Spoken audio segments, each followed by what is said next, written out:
রাস্তা ঘাটে, দেশের বাইরে যেখানেই যাই সবারই শুধু একটাই কথা, "আপু, ব্যাচেলর সিজন 5 কবে আসবে?" অ্যান্ড সবার একটাই কথা যে, "অন্তরা আপু, আপনার সাথে সুমন কবে দেখব? আপনি আবার কবে শিমুলের সাথে শয়তানি করবেন? শিমুল ভাই কি আবার হাত কাটবে আপনার জন্য?"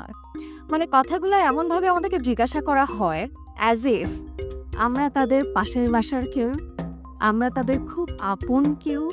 অ্যান্ড বলে বোঝানো যাবে না যে এই ফিলিংসটা আসলে কেমন একজন অ্যাক্ট্রেসের জন্য। কারণ একজন অ্যাক্টর তখনই নিজেকে সাকসেসফুল মনে করে যখন তার একটা রোলকে মানুষ এতটাই বিশ্বাস করে যে আসল নামটাই ভুলে যায়। আমাকে এখন ফারিয়া শাড়ির নামে আসলে কেউ চেনে না, সবাই অন্তরা নামেই চেনে, যেটার ফুল ক্রেডিট গোস টু আমি ভাই।